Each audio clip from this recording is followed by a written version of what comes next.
Welcome. It's not every day that I have the opportunity to interview a fellow Marine, but today is one of those days. In this video, I have the privilege of interviewing Tony Riggs on his origin story. Tony is a United States Marine veteran and a successful business owner with a storied experience across multiple industries. It was a great conversation. Tony mentors innumerable veteran entrepreneurs. He runs a number of companies and a portfolio that is rapidly becoming formidable. I learned a lot from Tony. I like his accessible manner of speaking and sharing stories. He's got a number of principles and lessons learned that are relevant and relatable, whether you're prior service or not, whether you're just starting off your career or a new business, or you're further down the road and need a reminder on the fundamentals and even on some advanced techniques. I cannot recommend Tony's origin story enough for those who are interested in learning from others and who believe, like I do, that iron sharpens iron. So, without further ado, I give you Tony Riggs. And we're live. Tony, it's good to see you. Good to see you. Semper Fi. Semper Fi to you too, Devil Dog. I appreciate it, man. It's always a pleasure connecting with another prior service military veteran, but especially a pleasure to connect with another Marine. Likewise. Do it all day long. I love it. We're cut from a different cloth, I'd say. Slightly. I mean, maybe different eras, but we definitely are. You could use the word arrogant. I mean, that's what the Marines are, right? You go in because it's the best and the baddest, and you learn that pretty well. Yeah. It takes it takes something unique on the internal aspect of it takes something unique on the inside to answer the call, to join and to want to earn the EGA, Mm-hmm. to recognize that there's other boot camps that are a whole lot less difficult to make it through if military service is the goal. But I think a lot of Marines join not for military service in general, but to be a Marine. I would agree with that. I would agree with that. I could tell you when I tried to join at 16 the military. I was just trying to get out of a small town, and I figured there wasn't much hope for me. Looking around and analyzing stuff in high school, and so I did look at other branches, and I said to myself, I said, hey, if you're going to do this, you might as well do it the Marine way. Go all And the that way. just go for it. So you can't say it's not a challenge. It is definitely a challenge. Boot camp is definitely a challenge. MCT, I was in a little bit earlier than you. So yeah, it was fun. It was exciting and something you could never take away or want to trade either. It was, you know, certainly I would tell people if you're going in for other reasons, go to another branch. As you know, the Marine Corps doesn't get the best of everything, other than people. But if you're looking for an education or some kind of career in tech or something like that, then yeah, definitely look at the Air Force or Navy. But if you want to go and challenge yourself, you definitely are going to look at the Marine Corps. No doubt about that. Yeah. So I think that's a great segue into the intent for our conversation today, which is to showcase your origin story, to talk about the journey you've gone through as a business leader, as a prior service military veteran, and in a hopes to share lessons learned, shorten the learning curve for others, and provide boots on the ground practical insights to others. You imagine someone who's early in their career or considering branching off on their own to pursue a side project or start a new business, and they see someone like yourself who's further down the journey, who's summited multiple times. That may seem like it's a feat reserved for only a superhero. And If we've learned anything from the countless Marvel films over the years, it's that every superhero has an origin story. Mm. So, with that in mind, I would like to start off with a very general question that allows us to start anywhere you'd like. And the question is, where did it all begin for you? Well, I already previously mentioned that I tried to join earlier the Marine Corps at 16. At least looked at the military. So I grew up very poor. I worked a lot of farms. I hustled a lot as a kid. I raised animals and sold them. Did a lot of bartering. Chopped, shredded fields, mend fence posts in exchange for holding my rabbits or my pigs or something like that with farmers. So it was a hustle kind of lifestyle as a kid, anyways. Always working before school, after school, and so probably around like 13, 14, I kind of just started looking at things and saying like, you know, how does somebody succeed? How does somebody get ahead? How does probably not in as sophisticated terms as I look at it today. It was probably more simple terms being a young kid. But I still was looking at it like, how does this one farmer have this truck, and this one farmer here has three wheels on his truck? What's the difference? How are they getting there?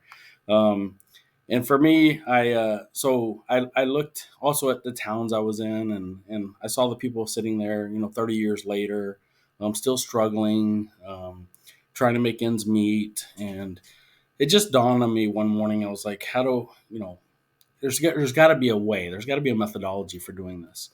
Didn't have any answers or understanding. I just kind of thought that way. The question why came into mind. And so that question has really driven me in life. Like, why does somebody do something? Why can somebody do better than somebody else? Why can somebody be happy with less? So I just constantly always asking questions. I think that is a big thing that a lot of people miss out on. What they do is they start looking and judging and having envy and those types of things instead of just trying to figure out the simple basis, the simple foundation of anything. So I, as I asked myself this around, like I said, around 16, I was like, okay, I'm not academic. I'm not going to college.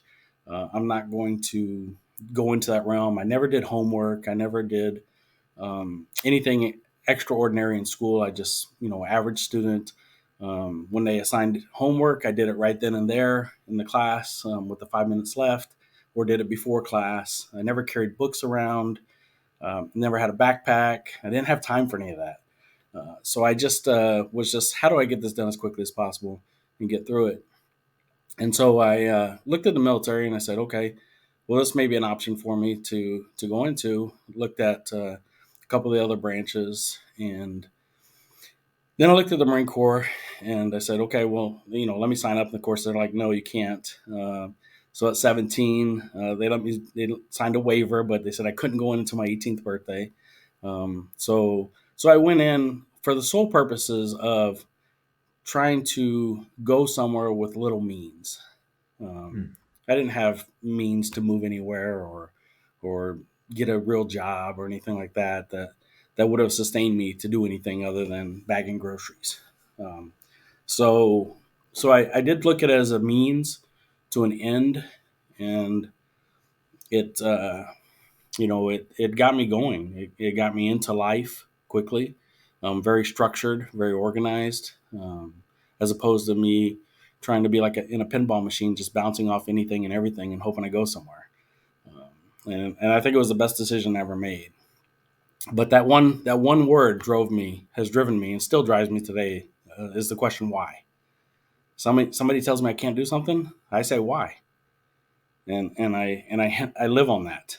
Um, because anybody that's gotten anywhere in life has built a foundation to go somewhere. If you think about it, if you built a boat without a bottom, you're not going anywhere.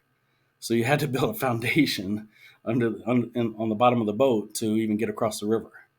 So I use those two things in conjunction to try to get ahead where I can. So that's kind of my Th- origin, is the word why. Thank you for sharing that. What What year did you enlist? 1989. 89. So once you made it through boot camp, MCT, and specialty school, you found yourself in the fleet with your first unit. How long was it until you were confronted with the reality of deploying over in support of Desert Shield? Ooh. So I got to the fleet in, I think it was January, maybe February of 90. And so we're talking August. We deployed in August. So yeah, it was something else, to say the least. Pretty quick turnaround. Pretty quick turnaround. Back then you still took your paper check from the military, went and cashed at the dispensary. You still did everything a little bit more manually, so it was a little bit slower life. Not to mention, my first duty station was Yuma, Arizona. Certainly not the worst place to be today, but back then it was a lot less stuff there. So it was, you were going through doing your stuff, doing everything you need to in the fleet, and then I remember it like yesterday. They told us about 7 p.m. Hey, there's a chance we might be deploying uh, to to uh, to Saudi Arabia, and they said, hey, just be aware that it might happen. Lots of scuttlebutt, lots of talk, lots of rumors, all kinds of things. And then about 3 in the morning, they said, hey, we're going. And that was it. That was as fast as it was. You take the long walk down Yuma, from the barracks down to the hangars, and with your sea bag and go. And the good thing is it's the Marine Corps. It's organized. It's structured. So you don't have a lot of time of sitting around to ask Contemplating. yourself. Yeah, it's just you got to go, right. There is a lot of hurry up and wait in the Marine Corps, certainly in the military, but you're not at that moment in time. You're not contemplating anything. You're just like, okay, what do I got to do? Where do I got to go? Go. And so on. So it was pretty quick, and you could say it was exciting too, but it was the the long walk from the barracks to the hangars took like 4 weeks. It was it was a long, long walk, and it was dark, zero dark 30. Um, so you had a lot of thoughts running through your brain, but it was still based on excitement, and this is what you're trained to do. So it just all comes back. Very quickly, perhaps in hindsight, the moments go by slow. The weeks and months tend to blur by. In hindsight, you found yourself boots on the ground, on the dusty ground in Saudi and then Iraq. hmm in Saudi. I never had to go in. We were a FARP site, so we were the fuel forward air refueling point for the Harriers. So I was with VMA 311. But dusty, no doubt, dusty and flies everywhere. It took me years to stop eating like this. With flies flying around. Um, Jeez, but uh, but it was jeez. again, it's a unit. It's a cohesive unit. You're with people. Everything's structured, and you know what's going on. And whether you were out doing classified material deliveries or patrols or anything like that, you didn't. It was just second nature. It was like you were told to do it by your bosses, and you just did it. So I never really, uh, I guess, was dwelling on things after I got back, like, oh, I had to do this or that, or worried about it while I was there. Um, it was just kind of second nature because they drill it into you. You're part of a unit, you're part of a team, and you've got to succeed. Where I mean, you can't fail. There's no option.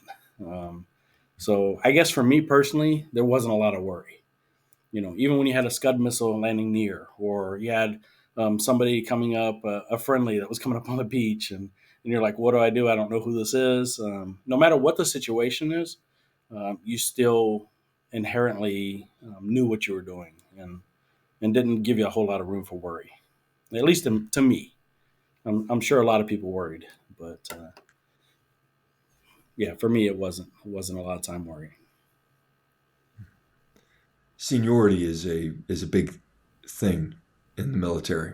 Experience, seniority. You're talking about doing what the bosses pass down. hmm When you made it back from that first deployment, having a little more seniority, a little more salt on your boots, and a little more weight on your collar. What was the lessons you had learned going from a junior guy, a boot, on that first deployment, learning some of the hard realities of operating as a unit in an operational environment and a deployed environment, that you were then using those lessons to pass down to some of the junior guys, some of those things that changed your perspective on your individual role as a Marine, as a leader, but perhaps even on the Marine Corps as a whole, that shifted because of that deployment? I think the biggest thing I noticed was trusting good people increased a lot. We had an incident. I had a friendly fire incident where a Marine discharged a weapon inches away from me, left me deaf for like a day. It was an interesting experience to say the least. And uh, let's just say, in the Marine Corps, people take care of their own and handle things, themselves. And so I think from that and from doing classified material deliveries where you're full on point, you've got rifles pointed at other human beings as you're going down the highway at 90 miles an hour or whatever you're trying to do.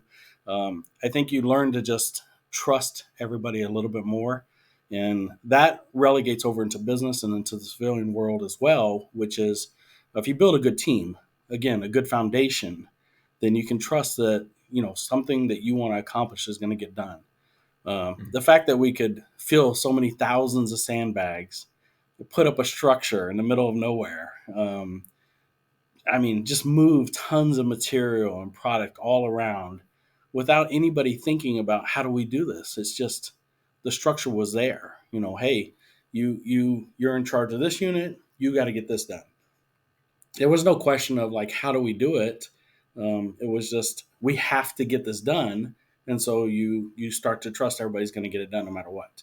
Um, you know, uh, I think that was the biggest thing that probably does relegate from that experience is that knowing that if you have a good team, you have good plans, you have good SOPs, you have all these things in place, you're going to have a good solid foundation, and you're going to trust the people to get it done, and therefore it will get done. Hmm. Thanks for sharing that. Yeah, How many years total were you in for?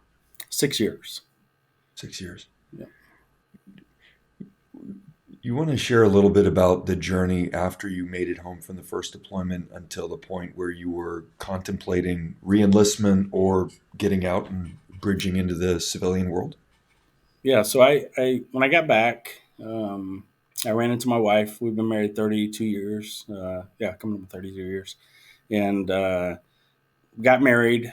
And I got my first.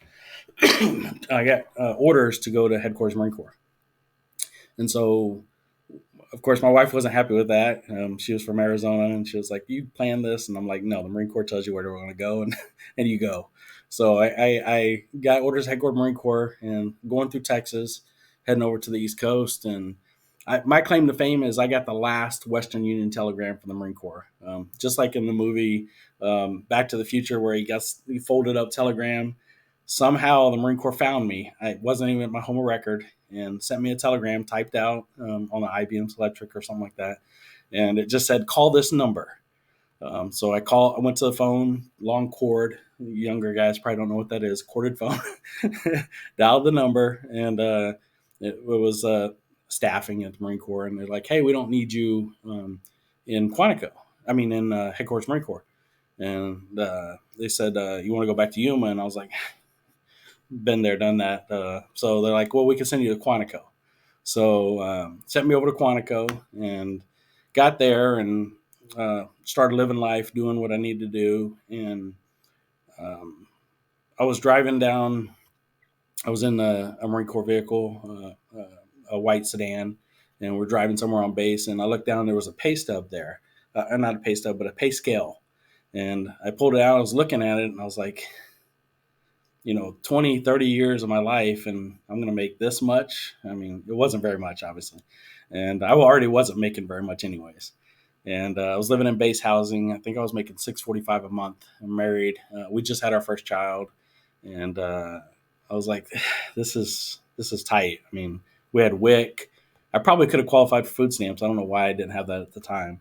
And so I was just looking at it and thinking time value is this time value worth it for me to contribute this much of my life for this little pay at the end? Because it's all mapped out in the military, right? You know what you got if you're E8, E9, and so on. And it's all mapped out based off your years and rank. And so I started saying, hey, I need to get more money. I didn't have a car. We bought a car for $300. Had rust in the roof, and of course it snows over there. So every time you press the brake, liquid would come down on your feet. We had a coat hanger for an antenna. I mean, it was just a bad vehicle, but it lasted a year for it. It was with it. It was great. I mean, everybody knew when I went to work and came home because it blew smoke out everywhere and made so much noise. There was a 80 Cutlass station wagon with wood panels, and it was awesome. Floated like a boat, no shocks or anything. But I got it for $300 because that's all I had, and some guy sold it to me. So I had to figure out how to make more money, obviously, to try to survive with my wife and son. So I started going out off base and going to garage sales and buying certified Novell administrator books, CNA, CNE books, because everybody on base wanted to be certified Novell. I had to bring them back on base and sell them to all the Marines and make some money that way. And then I took a part-time job at a computer place in Woodbridge. And I was making double what I was making in the Marine Corps working part-time in this computer place. So I didn't even consider reenlistment. It wasn't an option. Um, I was, pretty much done at year 5. Mm, just gonna get through my enlistment and try to survive as much as I could. Working part time, I was able to afford a two room apartment off base from base housing, which was loaded with cockroaches and everything else you can imagine. It was Thomason Park at the time. It's been torn down since, and I think it's officer quarters now. But it was hard to get by, but I did it, and I also realized that time value. This is where time value started to kick in, where your time just was way more valuable than having some money in the bank. And so it started teaching me how to be more efficient and figure out how to do things without having money. And that's kind of how it drove me into the business world. I Yeah. So as far as reenlistment, not an option. It was strictly survival mode at that time. Just not making any money at all, and it wasn't for me. I'd done my time and I was ready to move on and got out and um, didn't know what to do. Was on unemployment for like I think the max at the time you could do was 3 months. There was no questions asked, and you actually had to go apply for jobs and show proof. Mm, And so I did that. Then I applied for a corporate company. I won't say the name, but I went in and I was just dressed in average Joe clothes. Everybody else was in suit and tie to fill out the applications. It was like 20 of us in there. And I sat down. They gave us a booklet and pencils. And uh, it was very formal, just to say. And I was just like, hey, I'll just apply here. And so I wrote my name on the paper, and then I looked around, and everybody was like I said, in suits and tie, just kind of going through. And I put the pencil down and walked out. And that was the only big corporation I ever applied for. And then I went to work at smaller companies, and that's where I learned a lot as well, how to run a business and do things. I even worked at a company for free, just so I can learn about technology and learn more about running a technology business. I did that for about 3 4 months, and then landed at a place and learned a lot more about running a small business and in technology, and then eventually moved on from there and started my own business. How many years elapsed from the time you got out? You were working part time at that technology store off base. you got out, went on unemployment for the maximum time, and how much time elapsed until you landed in starting up your own business? What was that gap? It would have been I've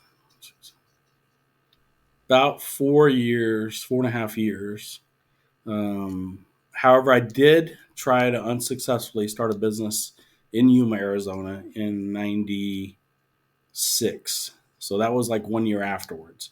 But I just didn't have enough knowledge and was too green. And I did all the you know preparation for it. Did surveying of the area, trying to figure out if a technology company would work well in Yuma.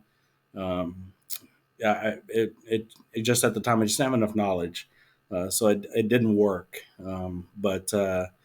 But my current company has been running since '99, and so yeah, it was 4 or 5, maybe 5.5 years to start a business. It's interesting how common it is for successful entrepreneurs to share a failed business earlier in their journey, and that's one of the things that was a lily pad of sorts that allowed them to jump into the next business Mm. that became successful. Yeah, I think that there's a lot of fear in starting a business. So a lot of people, like I mentor a lot of veterans on starting businesses. I mentor on Veterati. I also mentor just personally. I connect with a lot of veterans, and I think that a lot. I don't think I know that a lot of people are afraid to start a business.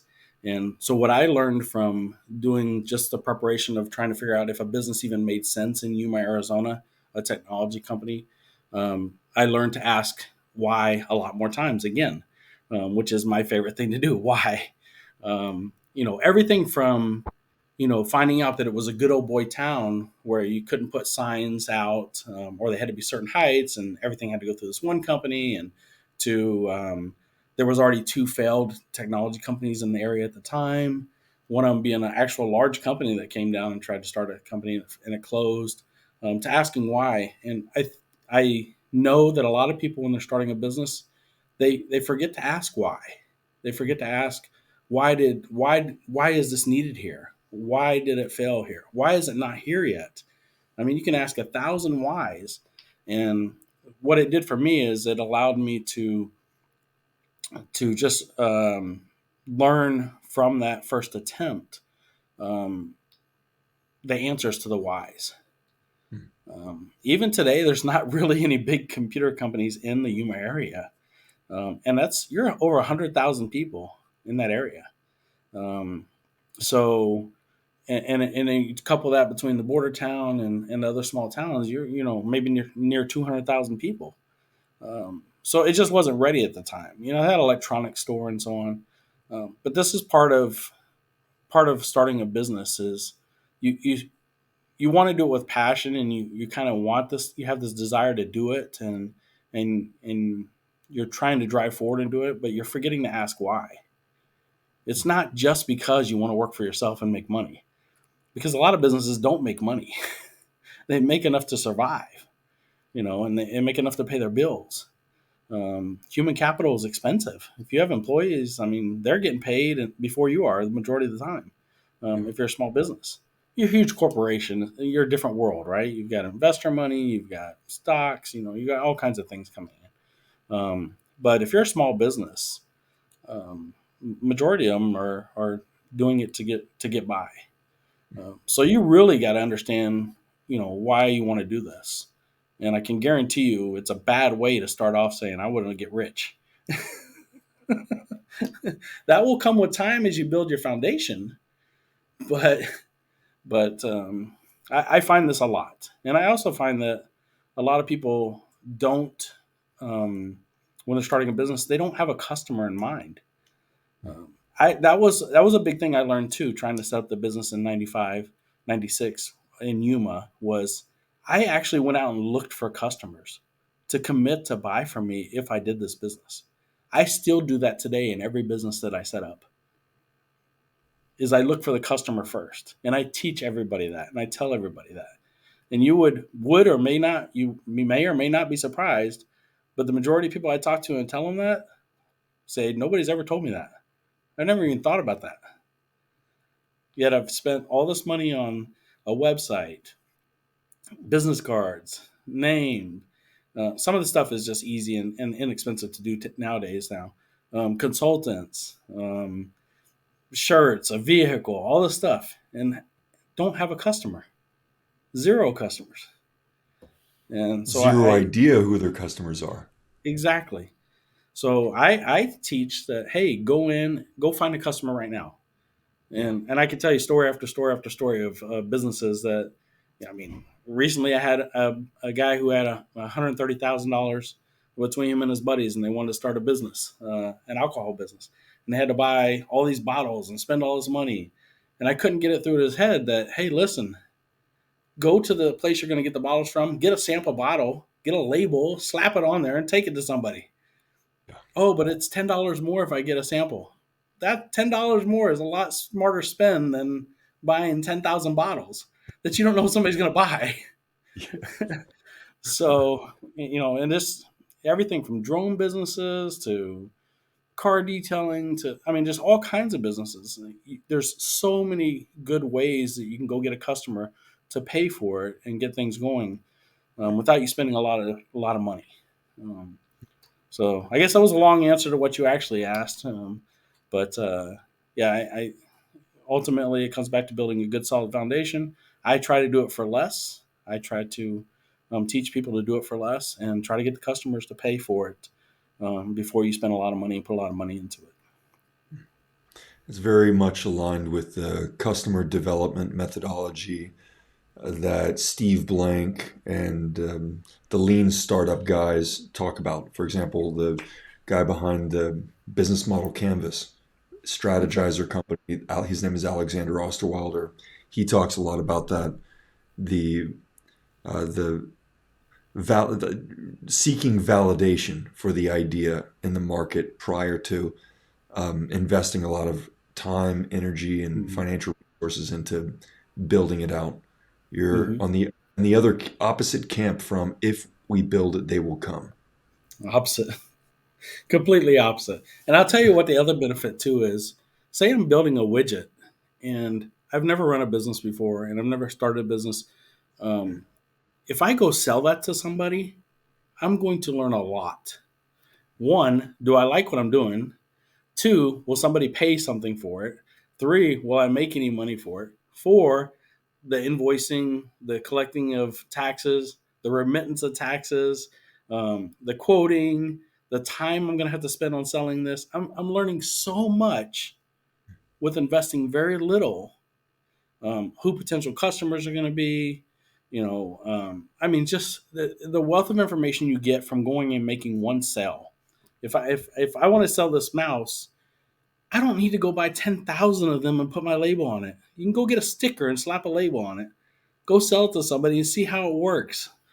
I mean, it's not rocket science, but I understand that people are conditioned and like, hey, if we build it, they will come, right? Yes, that does happen in some cases, but the majority of people who are starting businesses are selling something other people are selling. You're just trying to add a better value to people. Mhm. You're trying to solve a problem for people. Maybe there's no ice cream shop near them, so you're opening an ice cream shop because you have 10,000 people in the area that don't have an ice cream shop. So you're trying to add more value. You're trying to add something to them, but there's 10 billion ice cream shops. So it's not about the ice cream; it's about the value you're adding. Um, and the same thing with selling something simple as a mouse is it doesn't matter about the label on it. Go sell it and see how you like it. See how it's going to work out.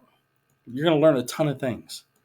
I mean, taxes being one thing, remitting to your state and local, your state and local taxes, the rates, the percentages, the profits. What do you do with the money after you get it? I mean, there's so many benefits to finding a customer first. Um, it's I think it's the only way to go. But obviously, there's Thank people that you. start businesses and do very well. Tony, tell us about from 1999 when you started your company till now. That's a long run. What key moments could you illuminate along that path over 20 years of starting and pivoting and growing a successful business that brought you to where you are now? How did that part of your journey shape up? The single biggest key moment is, so my company, we sell specifically to the SLED market, the state and local education market. So it's a specific industry. Well, when you start out in an industry, you the government can only buy certain ways, so that you're limited to how you can do things. So at the time, we didn't have contracts. We didn't have any national cooperative contracts. So you're limited to how much a school can buy. So you have to go to hit all these schools and sell them under the certain dollar amount. It's very manual and intensive and hard. And then some years later, you can qualify for a contract. Getting a contract is a huge thing. It gives you a license to hunt with these schools legally, and gives you the ability to go to a school and sell them pretty much any amount under a contract. That's probably the single biggest turning point in my company's history. You have to wait years to be around long enough to qualify for the contracts and so on. But it is two different worlds. But again, we're selling to a very specific industry. So prior to that, you have one methodology of selling, which is a lot of hustling, hustling, hustling. Hey, let me get this order. Let me get this order. Small amounts, multiple schools, versus getting a contract and being able to go in and sell larger deals to them, more robust deals. That's probably the biggest single indicator of any company selling to the government or to the SLED space, the Fed or SLED space. Um, Aside from that, the first time we ever hired an employee, our first employee. Again, back to trust, right? I remember clearly sitting down and I was talking to my buddy and I was like, hey, listen, we need to get an employee. Well, this person was going to go take another job, but somebody we knew was going to go take another job making more money. Um, and we didn't have any money to pay him. So, like, how about we don't take any money either, and we'll just pay the employee. So we did do that. We didn't take any money. We just paid the employee because we knew the employee was very, very good at what they did, and that was a big turning point for us as well. Handing off that trust to somebody, and and us not getting paid for months and months and months, but the employee getting paid, and that was a big thing for us. So now hiring employees after that, and that was, gosh, I don't even know, that was 17 years ago or something like that. Is different now. You're looking for people that you could trust. You have less concern about can you afford to pay them, um, but more about do they fit in the culture. Are they going to work well with us? And of course, we live in an ever changing society. So there's different people every year, different mindsets, different values. And as business owners, you have to adjust to all those. It's the business owning a business is not for the faint of heart, and certainly having employees is not for the faint of heart either. Very, very, both of them are equally tough to do. So those were big changes. Technology, ever growing, ever changing. I will tell you that any business you're running, if you're not embracing technology, you're wasting time. Technology is your friend; it is not your enemy. I have run across several business owners that are struggling that actually believe that technology is bad, and I can tell you that that is not a good outlook on life. Technology is not going anywhere. I was BBSing before the internet came along,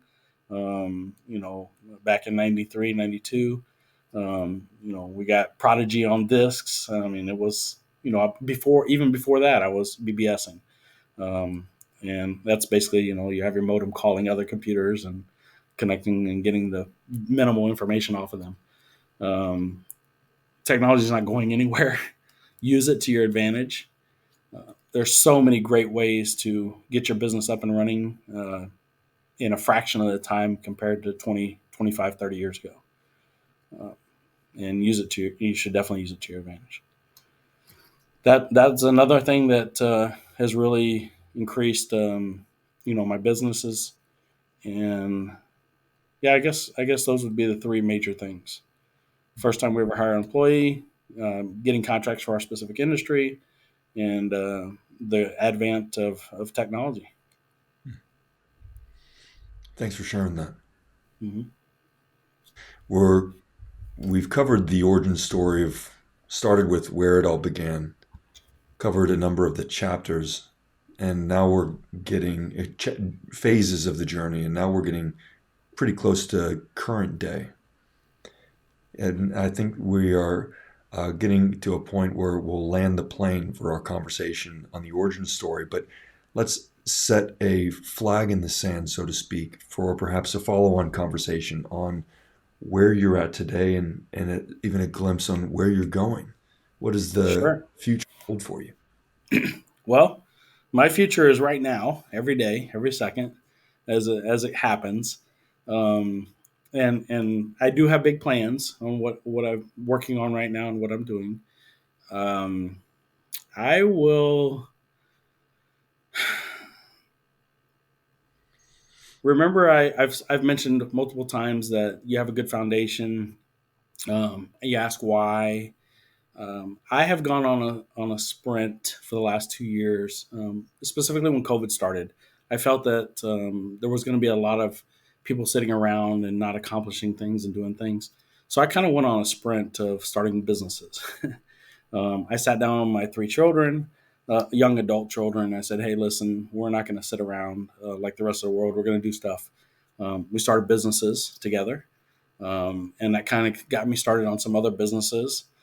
Um, so I would say I have, I don't know, somewhere in the neighborhood of 11 to 13 businesses in different stages, um, different stages of life of those businesses. And I have a couple new ones that are coming up as well that I'm having really, really a lot of fun with. Um, one thing I looked at is now that I have a little bit more freedom and my company runs pretty much by itself and do a lot of things, I look at other things and I say, hey, what other problem could I solve? One of the companies that we started was my son and I. We started a security company. And the reason why I started that is I would hear a lot of people complain about paying for home security and seriously like rates like $60 a month. And so started looking at that and saying, does it really cost these companies like $50, $40 a month to do this? And found out that they pay like pennies per subscriber, and they lock you into these contracts and stuff. Well, I'm connected to a lot of veterans, connected to a lot of military people, and they move around a lot. They don't have security, don't know what's going on in their apartments, and so I said, okay, why don't we start a company that does this as well? So we started a company, built a product, so you can actually get a home security kit, and everything's optional. You can do professional monitoring 24/7 for 1776 a month. We actually just lowered it 1776 from 1999 a month, because the purpose isn't really to just make a ton of money out of it. The purpose is really to help people who really need some security. Like the majority of crimes that happen on apartments, or majority of crimes happen at apartments, and apartment people typically don't have a security system. So we made a wireless system. The company's called Spark Alert, and you can get 24/7 monitoring, or you can self monitor. Everything's done through your phone. There's no high pressure cells. So I look at things like that and I say, how do we solve a problem here?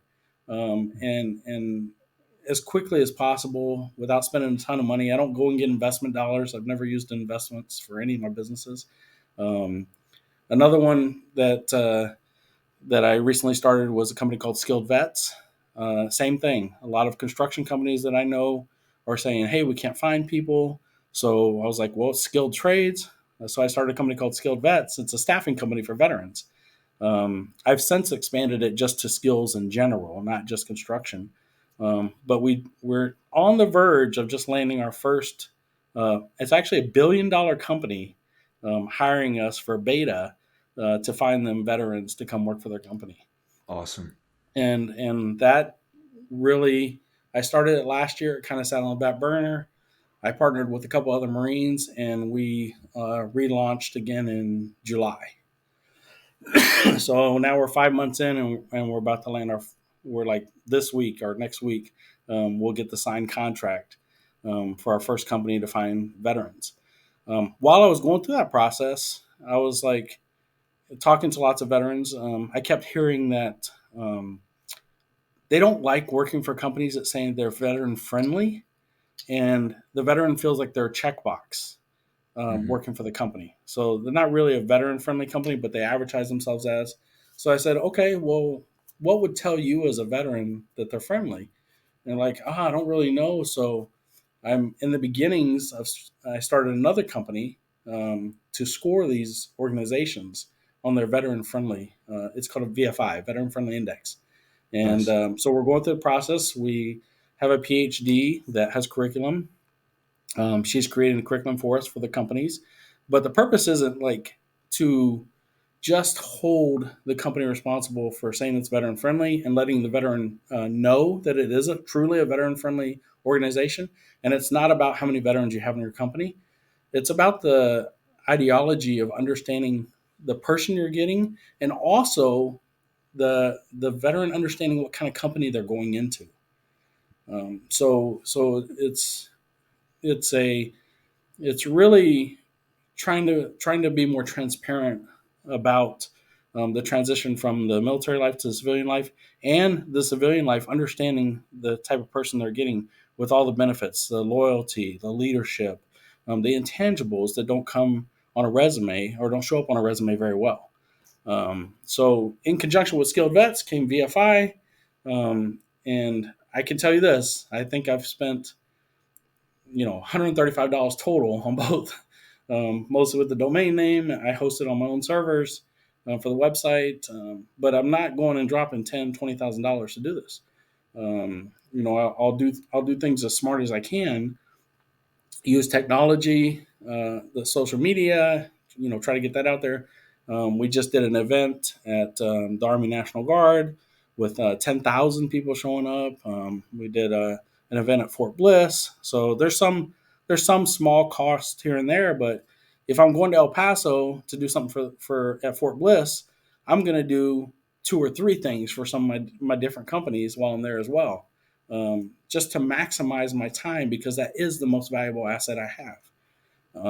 So that's kind of where I am right now. I have some different things going on. I was looking at real estate. I started real estate at the beginning of last year, and just kind of spent some time learning it and understanding what it was all about. And then I was like, I don't want to be an LP. I don't want to be in a syndication. I don't want to do any of those types of things that everybody's teaching classes for. I'm going to be a developer. Everybody's like, you can't be a developer. It takes you 20 years to be a developer. Well, yeah, how'd they start? They just magically were 20 years in, and So now I bought a piece of land. I'm developing my first two-story building, and that's been interesting. I'm real excited about that, because the idea of that is to duplicate it in small towns. And out of that, I started a franchise. I'm starting a franchise business that's going to be on the first floor. It's a two-story building, so first floor is commercial, second floor is apartments. And so now I'm working on a franchise model, which I've never done. But why not? Why can't I do it? So I'm having fun doing lots of different things. I enjoy it immensely. I guess I'm blessed in the way that I can try to do these things, but none of it would be possible if I didn't ask why, and if I didn't build a good solid foundation. It's just, I think it's just impossible to do it. You can grit and bear all you want through it, but if you eventually, if you don't have a good foundation, it's going to fall. You know, so I love asking why. Tony Riggs, the man, the myth, and the legend. And have fun in life. I mean, come on. There's so many things that could go wrong in life, but you might as well have fun. You're a wealth of insight and inspiration. Well, I Thank you for appreciate it. sharing. Thank you for your time, for sharing your I appreciate it. insights. It was an awesome conversation. Yeah. Nope. I And really appreciate it. I appreciate you getting the word out to people. And if I can help somebody through some of the words that I've said, great. And I'm always available. If you're a veteran and you want to talk, you can always connect with me. Um, how can people get a I hold of give you? LinkedIn is my primary thing. You just go on LinkedIn. It's Tony Riggs. It's real simple. I got a blue background behind me on LinkedIn, and I mentor on Veterati. If you're on that, um, I'm connected to tons of veterans in all kinds of industries. I mean, what more can you ask for? You wake up every day, and whether you're laying in bed. I have a buddy who's in a hospital. He's been laying in bed for a couple of years. You know, when I go visit with him, there's always a way to laugh. There's always a way to smile. Um, so try to find that place, and you can get there. It's easier to get there, I think, than being angry. So that's my Solid. 2 cents. I love the impact you're making on the veteran community. You're leading from the front in the business world. And like I said, you are a wealth of insight and inspiration. My hope is that this is a prerequisite for a follow on conversation sometime in the near future for us to keep the conversation going. Available anytime. Just let me know. Right on. All right. Until next time.